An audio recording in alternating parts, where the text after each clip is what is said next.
Hello everyone, welcome to our webinar, Austin Engineering Buckets What Matters Most webinar. My name is Sam Sakasiris, I'm the National Team Leader at Ostmine and I will be your host today. Before we begin, just like to acknowledge that I'm hosting this webinar from the lands of the Whadjuk Noongar people and pay our respects to elders past, present and emerging. In this webinar, Austin Engineering will share the practical lessons behind the evolution of its bucket designs from classic heavy-duty builds to today's linerless and modular systems. The format of today's webinar consists of a presentation followed by a Q&A session. If you have a question for any of the presenters throughout the webinar, please type them into the Q&A box at the bottom of your screen. If your question is directed to a specific presenter, please note their name in your question. And for your information, this webinar is being recorded and will be available for on-demand viewing to all people registered today. Joining us today from Austin Engineering, we have Jamie Hall, Innovation Manager, with over 34 years at Austin Engineering. Jamie Hall has been a driving force behind the company's most significant engineering innovations. And Brad Higgins, GM Sales for APAC and EMEA. Brad brings over 13 years of leadership experience at Austin Engineering with a deep understanding of both operational execution and strategic growth across global markets. That's the end of the welcome introductions. So without further ado, I'd like to welcome our presenters, Jamie Hall and Brad Higgins. Yeah, thanks for that, Sam. It's a privilege to be here today and represent Austin and obviously Ostmine. We've done a lot with the Ostmine group in the past, so it's fantastic to be invited here to speak. And today, I guess, we'll get through all the slides. There's a little bit around bucket design, and then there's a touching on the different Austin product and where we've evolved our designs, so to speak. Just make sure. Oh, I've clicked on too many slides. Here we go. So I guess, look, there's two of us presenting today, myself in the sales type role, but the man on the screen in front of us and a very close work colleague of mine, Jamie Hall. He is the brains behind our designs. There's no hiding that. He's not a man to speak about himself much, but I'll happily sit here and talk his praises. Jamie's been with the Austin Group 34 years, just over 34 years. And as you can see there by the bullet points on the screen, he's been across more than 800 buckets designed in his time with the group. He's there holding an award, as he's pictured there, for his work done with the HPT truck body design. And Jamie has been across all of the products from tyre handlers, water tanks, buckets. But I guess he really, his passion is there, right there with the buckets. He's got over 18 global product patents to his name, and that's a credit to the role that he plays here with Austin as a global innovation manager. Although we won't give away all our trade secrets in today, Jamie is going to touch on some of the major design concepts that we think about and what really does lead to a successful bucket being developed for our clients. So over to you, Jamie. Oh, well, thanks, Brad. Welcome, everybody, and thanks for joining, and also to Ostmine for hosting the webinar. I'll jump straight into the slide because I know we've got quite a bit to get through this morning. So the first slide, this highlights the critical site-specific and operational considerations that need to be addressed in the mining bucket design process. It reinforces the idea that the bucket design is not purely geometric, it's an engineered response to material behaviour, equipment interaction and site strategy, all of which influence the final product configuration. Now, looking at the key factors on the screen that influence the final design outcome, we have location and commodities mined. This is the type of material being extracted, such as coal, iron ore, copper, or whatever. And its location helps to determine the bucket structural material selection and wear protection strategies. The bulk loose density or specific gravity, this is one of the most critical design inputs we need. This directly affects payload calculations and bucket sizing. Fragmentation size and material impact and abrasiveness. This influences wear liner layout, lip system selection, and any structural concerns. We consider bench heights and fill factors to optimise digging efficiencies, and pass matching to haul trucks. This is essential to operational efficiency and ensures the bucket's capacity aligns with the truck's payload in a target number of passes. Mine strategy and service life. This affects choices around bucket robustness versus weight. For example, Some operations prioritize durability and long service life, while others focus on cycle times and payload. So in summary, all these factors come together to guide us towards the best possible final design tailored to each unique project. It's essential to recognise that there are several aspects that play a role in establishing an accurate and comprehensive foundation for a bucket design. We have things such as loading tools. Details as the make, model and serial number are critical for identifying the specific equipment configuration and ensuring precise compatibility with a proposed bucket. Also, machine type, whether it's an excavator, a hydraulic shovel, wheel loader or a dipper. Understanding the type of loading tool is fundamental, as each has a unique operational characteristics that will influence the final product. Existing bucket, are there any existing buckets on site? If so, how are they performing currently? This is invaluable information for a bucket designer. What is the volume? What wear characteristics are evident? And what ground engaging tools are fitted? These are all important factors to consider in order to optimize a bucket's performance. Understanding machine parameters like maximum suspended load or rated suspended load, and the machine's operating envelope are critical details to understand in defining the machine's limits and capabilities. All these elements together form the core of the design baseline, and considering each one thoroughly ensures the development of safe, effective and tailored solutions for the end user. Now moving on, excuse me. Now moving on to how we select the right GET or ground engaging tools. Austin remains indifferent to any particular brand of GET. This slide highlights that the selection process is quite flexible and it really depends on a few key factors. First, we look at the brand or type of GET. Different brands might offer different features or compatibility. We then consider what's best suits the specific application we're working on. For example, the type of terrain or the kind of work being done can influence our choice. Customer preferences are also important, where some clients might prefer certain designs or hold stocks of a particular system and would like to see the standardisation across their fleets. Mass considerations. GET weight contributes to the overall bucket mass and affects payload. Overly heavily GET can reduce payload capacity or tip the machine over its safe operating limits. The operating envelope. GET selection affects tip radius and dump clearance, which must fall within the machine's operating envelope to avoid clashes or restrict movement. So by considering all of these factors, we can select the most appropriate GET for each unique situation, ensuring efficiency and durability. The major point to consider is that we focus on what works best for the specific application. This slide highlights one of the most fundamental aspects of the bucket design process in establishing the operating envelope. The operating envelope defines the physical and functional limits within which the bucket must perform, and is crucial to ensure machine compatibility, safe operation, and optimal productivity.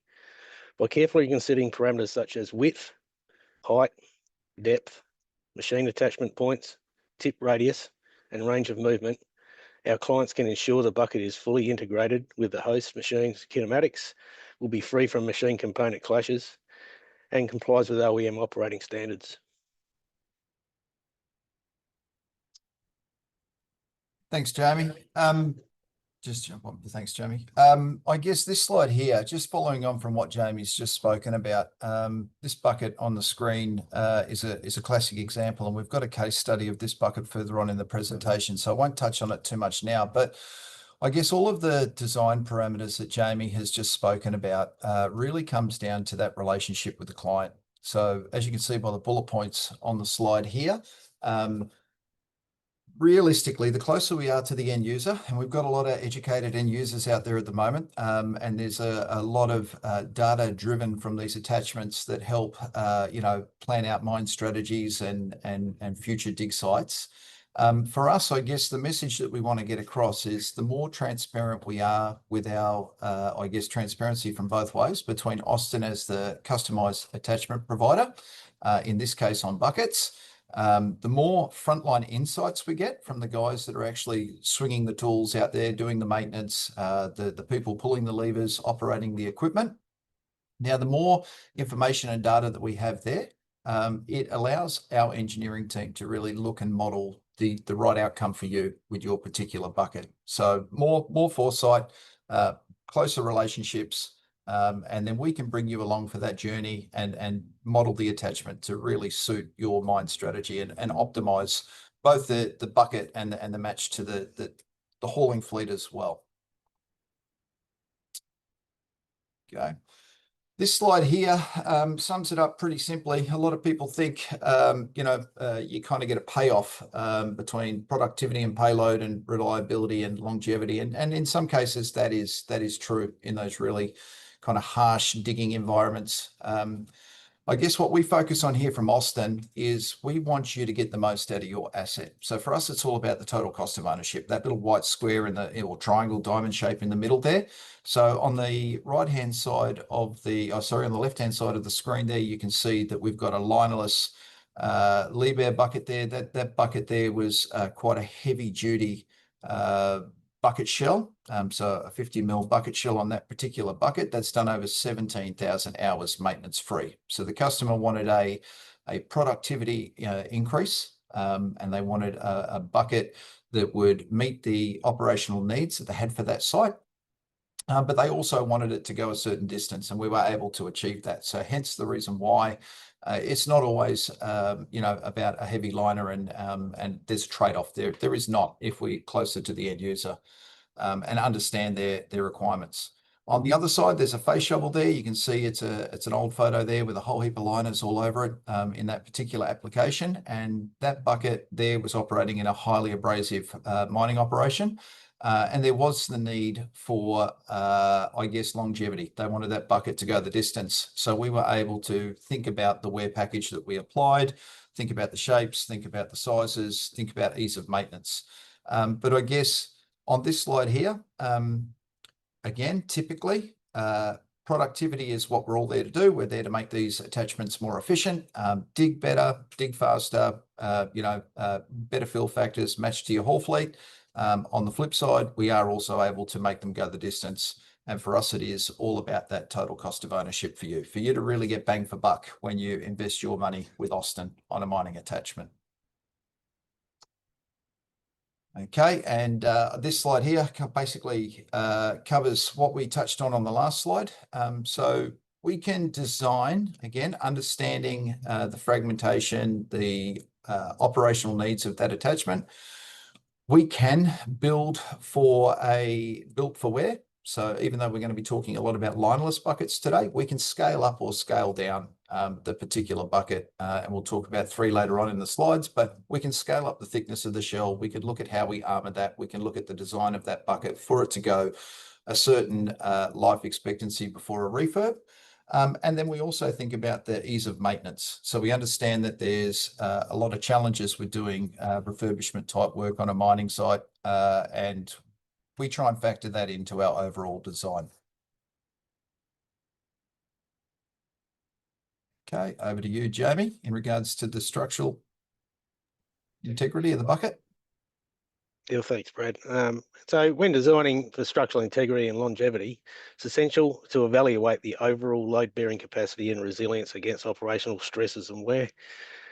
The selection of construction material types plays a critical role, focusing on those provide maximum strength and durability, such as high-grade structural and wear-resistant steel or a combination of. Plate configuration should be optimized to distribute stresses evenly and enhance structural stability, ensuring effective load transfer and resistance to deformation. Additionally, choosing appropriate welded joint configurations is vital. Understanding operational dynamics improves joint strength and minimizes potential failure points. Together, all these factors contribute to a robust, long-lasting structural design that meets the client's expectations along with safety and performance standards. Next slide, please, Brad. So this slide effectively outlines the comprehensive design verification process used by Austin in developing mining buckets, demonstrating a structured and technological robust workflow. It highlights 3 core stages of the design process, each leveraging specialized software tools to ensure performance, reliability, and efficiency. So we have 3D design modeling. The software we utilise for this is a full-featured 3D CAD modelling package called Creo. This is the initial stage involved in creating a precise digital model of the bucket design and enables our engineers to visualise the geometry, plan for component interfaces, and prepare the model for further simulation. We then put this through a DEM loading simulation. The software we utilise for this is a discrete element modelling tool called Rocky. This simulation stage focuses on understanding how the bucket interacts with granular materials. It validates volumetric capacity and also establishes realistic loading conditions by simulating particle behaviour inside the bucket surfaces during operation, which is then transferred to our FEA analysis tool. And finally, our structural analysis. The software utilised for this is ANSYS finite element analysis packages. In this phase, the design is tested under realistic load cases to evaluate stress distribution and identify potential fatigue areas. ANSYS simulations help predict the maximum fatigue life of the bucket, ensuring that the structural integrity is maintained in demanding operational environments. Okay, I guess this is where the sales pitch part of the presentation comes in, but I guess what Jamie has just spoken about then in regards to all of our buckets being thoroughly examined, the thought process around the makeup, the weld joints, the shape, the configuration, the plates used is all absolutely critical. And we do here at Austin have, I'll focus on the excavator bucket backhoe range today. But the three pictures in front of you on the screen right now are three linerless style of buckets. We've got the JEC, Jones Engineering and Cranes type traditional style of bucket that we're very famously known for. We've got the HP series, which is the high performance. You've seen some of those photos through the slide today. And then, of course, we've got the Hulk, which is a Maintech product. And Austin successfully acquired Maintech a couple of years ago now, and a very welcome addition to the Austin family. It kind of complements the full range of excavator buckets that we have. So if I was to dig a little deeper into those products, the Hulk, the whole concept behind the Hulk bucket is a linerless style bucket to really optimize your material flow and your dig on site. So traditionally, the Hulk bucket was brought in to really enhance and look at larger volume buckets and look at the way that it moves that waste ore, really high strip ratio, large bucket fills, good fill factor. And the Hulk bucket has a couple of really unique advantages on it. You can see there one of the bullet points talks around reduce of hang up. One of the advantages of the Hulk, it's got a cast left and right hand cheek plate. So there's some large radiuses inside the bucket. There's no square edge inside that bucket to allow that material to displace from the bucket when emptying. And it works well in those stickier type environments. It also lends itself, if I go to the next slide, to ease of maintenance. So these Hulk buckets, they've got castings in that upper torque tube area, and they've got the castings on the left and right hand side cheek plates. And you can see that segment there that has been discharged from the bucket just to really show you the ease of refurbishment. So typically, these buckets here are designed for that 35,000 hour type, longevity in the asset. And to maximize as much material movement in that time. So there'll be a set kind of parameter that we set around refurbishing, and we're able to scale up, scale down that thickness of that plate, the shell plate in the back end of the bucket between the two cheek plates there. And we can customize that to be as light or as heavy as it's needed for the potential application that it's going into.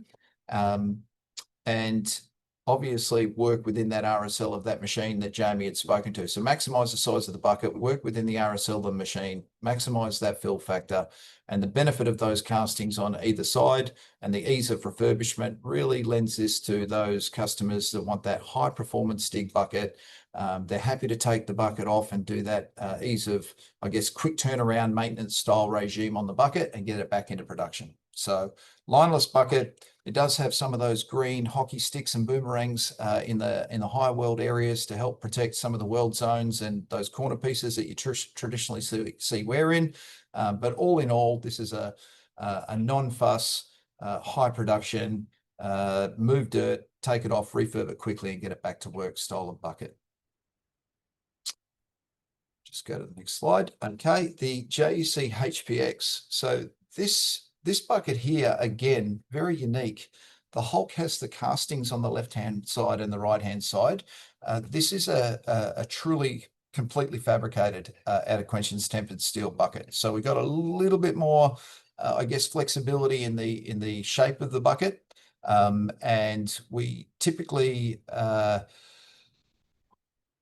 traditionally, buckets that this bucket was born to go up against would be linered, high wearing, gold mining, iron ore mining type applications. And when customers came to us and they wanted a different solution, again, maintainability, we were able to come up with the HPX to be able to allow those black segments there with the cheek plate and the rear liner section. So we can, again, scale up, scale down, depending on what kind of digging application the machine's going into. So either go heavier for the iron ore and the gold and lighter for the coal mining type applications, or high strip ratio of waste material.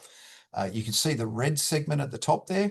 A lot of the times buckets were being returned to the Austin workshop to do maintenance on.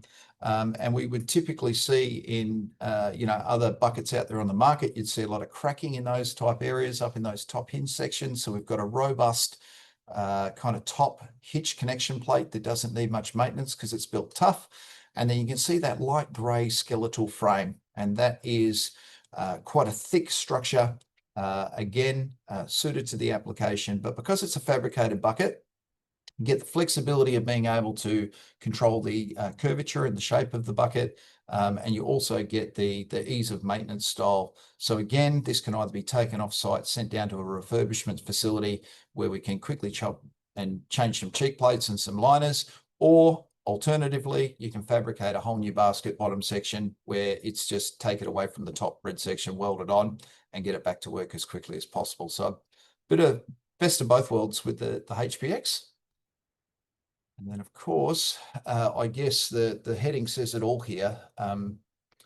JEC is, I guess, our legacy bucket in regards to the fact that we've built more of these than any other bucket in Austin's time. The JEC, as I mentioned at the start, John's Engineering and Cranes, I guess there's a real proud history there of these buckets out there in the field. They were traditionally built here in Western Australia and shipped all over the world.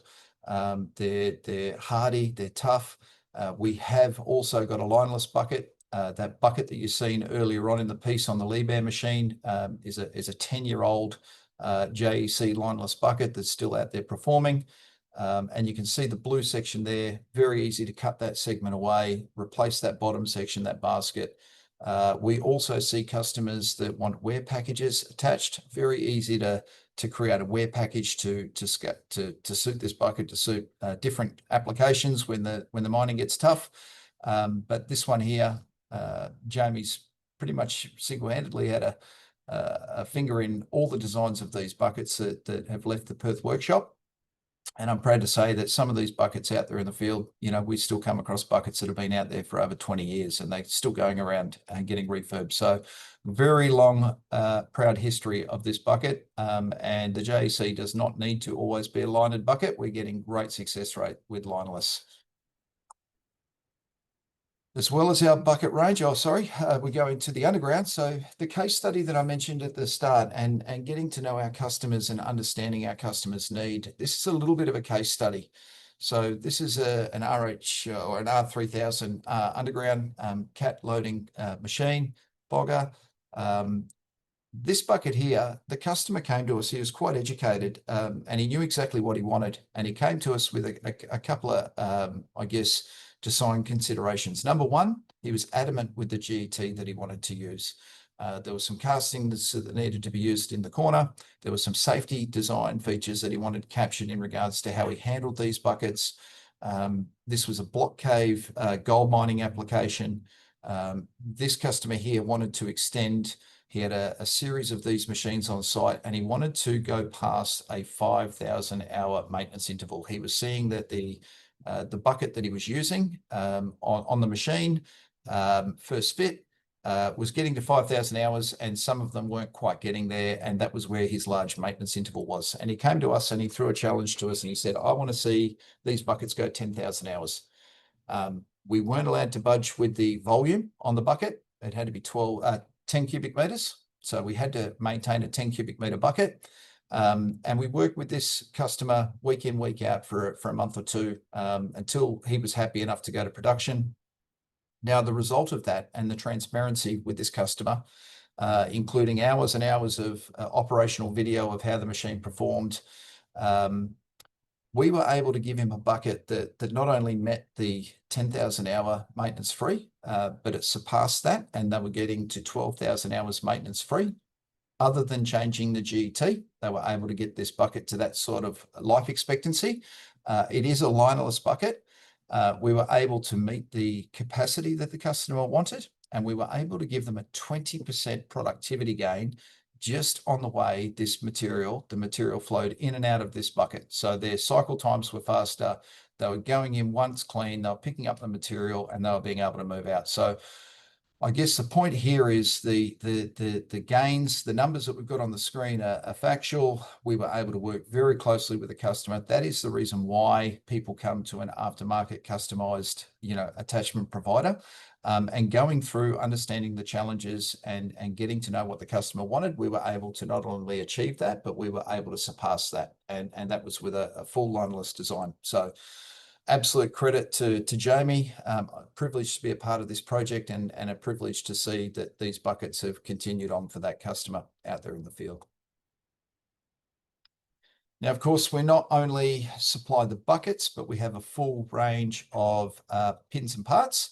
And I guess what this presentation doesn't quite clearly articulate, but there's a lot of thought process that goes into these supporting components with these buckets. So aluminium end caps, right down to the way we bolt the end caps on, the pins that are being used, the way we're greasing the pins, and even down to some of the wear components there that you can see items 16 and 17 at the bottom of the page around hockey sticks and wear components that go in the bucket. So I guess when you come to an aftermarket supplier like Austin and we design a bucket for you, it's not just pick up a bucket and you go and reap the benefits of the dig attachment.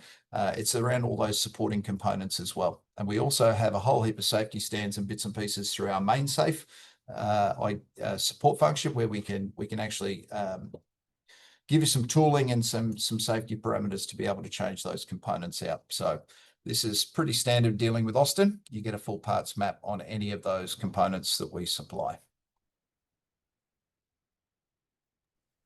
And I guess, Jamie, I'm going to throw it back to you, mate, with the four main bullet points that we want everyone to leave the presentation with remembering today. So I'll leave that up to you to finish off, Jamie. Thanks, Brad. So to wrap up the presentation and capture all the key takeaways, this slide really captures the heart of our design philosophy. It's all about adding value at every step. Firstly, we don't just work for our clients, we work with them. True collaboration as partners. Secondly, we make sure we do our homework before putting pen to paper, collecting the right data up front so the design starts off on the right foot. Thirdly, we design to suit, ensuring everything aligns with the RSL of the machine and interfaces perfectly with the OEM specs. And finally, we design with purpose. Every choice has a reason behind it, tailored to the real-world applications. At the end of the day, it's about smart, practical design that delivers real results. And then that really concludes our presentation. So thank you for listening.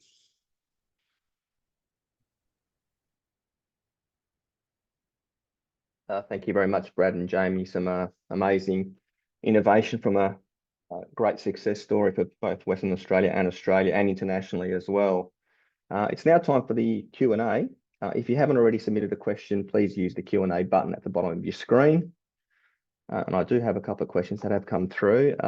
What does AustIQ compatible mean? Yeah, I'll jump in there, Sam. So AustIQ is the current platform that we use for, thickness testing and recording the buckets and our truck bodies. So at the moment, We've got a pretty unique platform that has been running for about 4 or 5 years, previously known as MainTrack, now converted to AustIQ as we've developed it further. So at the moment on the buckets, there's traditionally a visual inspection and a thickness inspection, and we've got a pretty unique system of recording that and spitting out reports pretty quickly. But I guess just to go a little bit further, Sam, at Diggers and Dealers this year, pop by the Austin stand, and we've got a little bit of an official launch. So there's some exciting news coming out in regards to the technology that we're going to be using on our attachments in future. But I won't spoil that. I'll let everyone pay for their ticket and come out to Diggers and Dealers, pop past the stand and catch up with us. But yes, it is a AustIQ at the moment. AustIQ compatibility is around the inspection of the asset and recording, and capturing the life of that asset at the moment. Thanks, Brad. Next question is, will there be any sensors installed in the basket, like XRT sensors to tell which specific kind of ore is in the shovel? That's a great question, and I'll happily answer any of those at Diggers and Dealers with the launch of our next innovation. So come and see us. But yeah, if you're in Kalgoorlie this year, pop by the stand, and we'll happily talk a little further around what the future of thickness testing means for the Austin product range, and not just our products. Thanks, Brad. Next question. How flexible are you at adjusting the tip radius and angle of attack to increase the volume of the bucket? Does this affect the digging performance? You want to jump in there, Jamie, for that one? Yep. Well, tip radius is quite critical. Like I sort of mentioned a little earlier, tip radius really needs to be adhered to, and the angle from which is set from the OEMs to make sure that when the bucket crowds, that there isn't any machine clashes or anything like that. Tip radius also could be adjusted to change the diggability of the bucket, or how the bucket performs when it's digging. So shortening it may help it out, and it just depends on what application we're looking at. Thanks, Jamie. Next question I've got here is, how does fragmentation size, impact, and abrasiveness influence the design choices? All right, I can help answer that.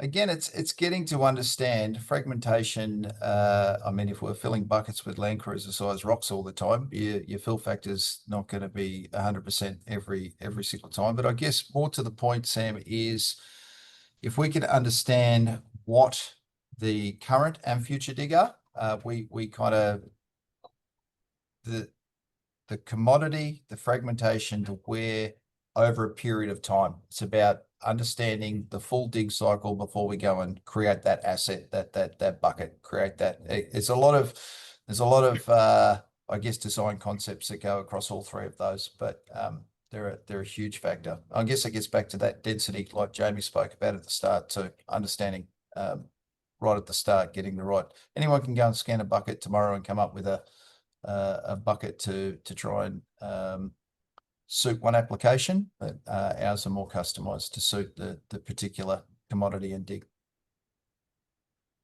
Thanks, Brad. Next question is, how do current wear trends affect the selection of bucket components? It's a good question too. That really comes down to talking to the customer, because it depends on whether they're going with a linerless bucket or whether they're going to armor it up. Some of our customers at the moment, for instance, we've got one in Africa at the moment that they're adamant that they want a wear package on it, and we'll work around the wear package to suit where they're seeing wear, and we can account for that at the start, versus some of our other customers understand that they have high wearing sites and they're happy for a bucket to go 6,000 hours. So again, that really comes down to that first communication with the customer, understanding what they want the bucket to do, and then bringing them along for the journey. They can then make the decision with whether they want to take something off every 6,000 or 12,000 hours and do a refurb, or whether they want to be able to do some of that maintenance on site. So again, it really is specific to each customer. It's not a generic style, one fix all. Thank you. Next question I've got here is, how does the choice of GET brand or type affect the equipment performance? So we are, as Jamie mentioned, we're indifferent. We have some pretty close working relationships with some of the GET brands out there. And there are some that are definitely better than others. There is from our side, Jamie, you might want to jump in and help, but There are some GT brands that are a little bit more forward thinking and a little easier to work with, and we can easily work with them and get the right model. Others are a little less, I guess, advanced in their train of thought and way of thinking. And again, it comes down to some customers have a preference due to commercial terms as well. So depending on what part of the world they're in, what access they have to GET, sometimes we'll build a bucket, we'll be able to maximize the GET that they want on that particular bucket and exhaust it to be, efficient in the way it digs. Again, I guess we're indifferent for a reason, right? We're good at digging.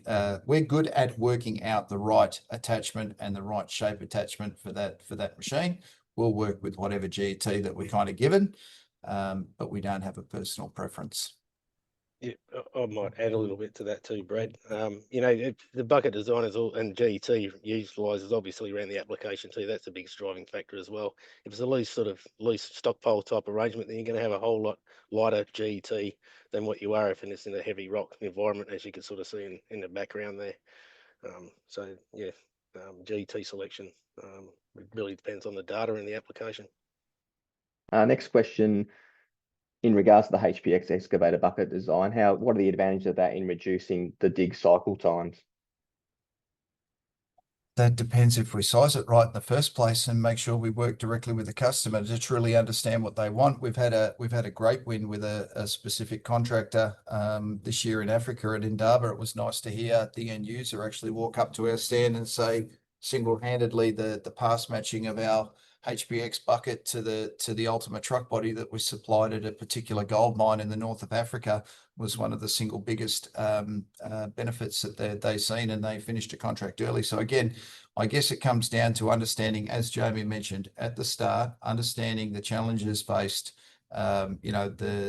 The cycle times comes down to the bench height consideration, the fill factor consideration, the commodity that's mining. So we aim to get the right shape bucket to make sure that we've got 100% fill, and you get that pass match every single time to that truck.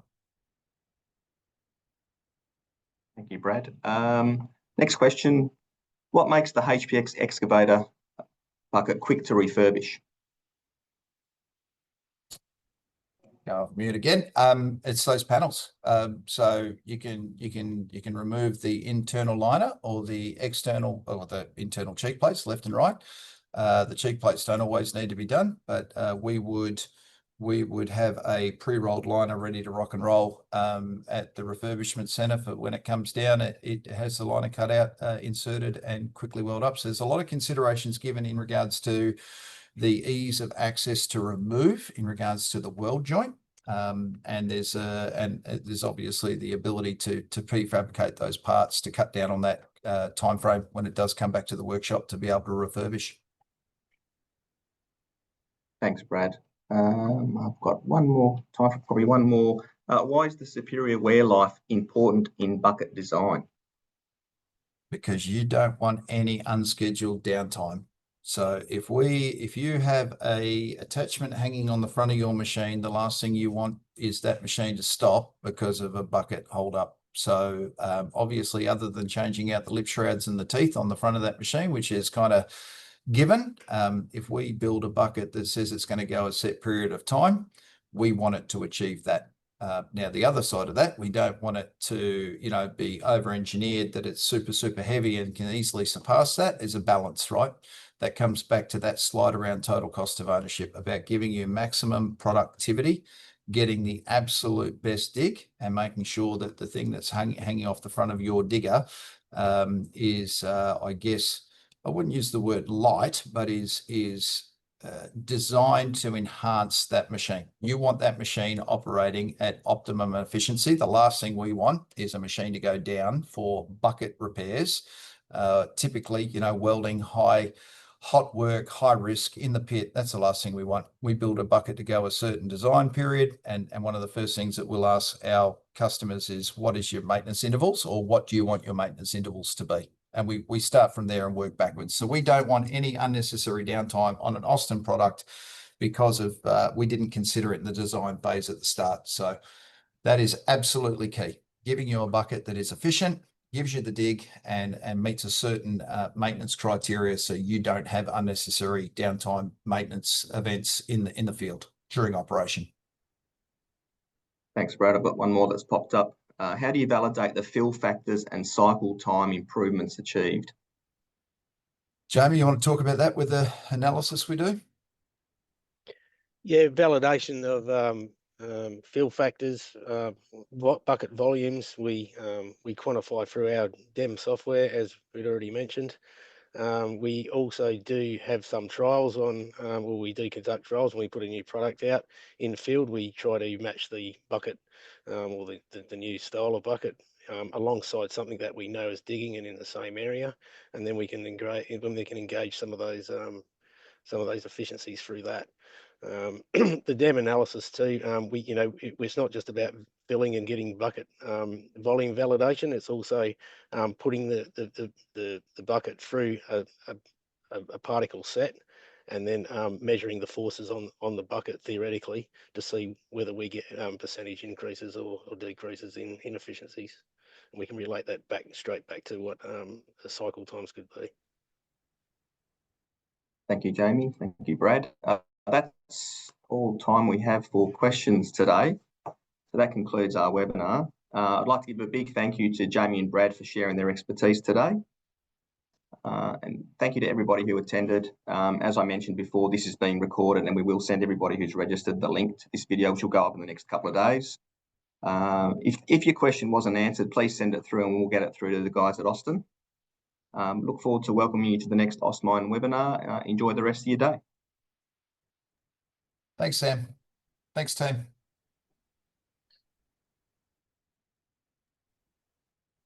Thanks, everybody.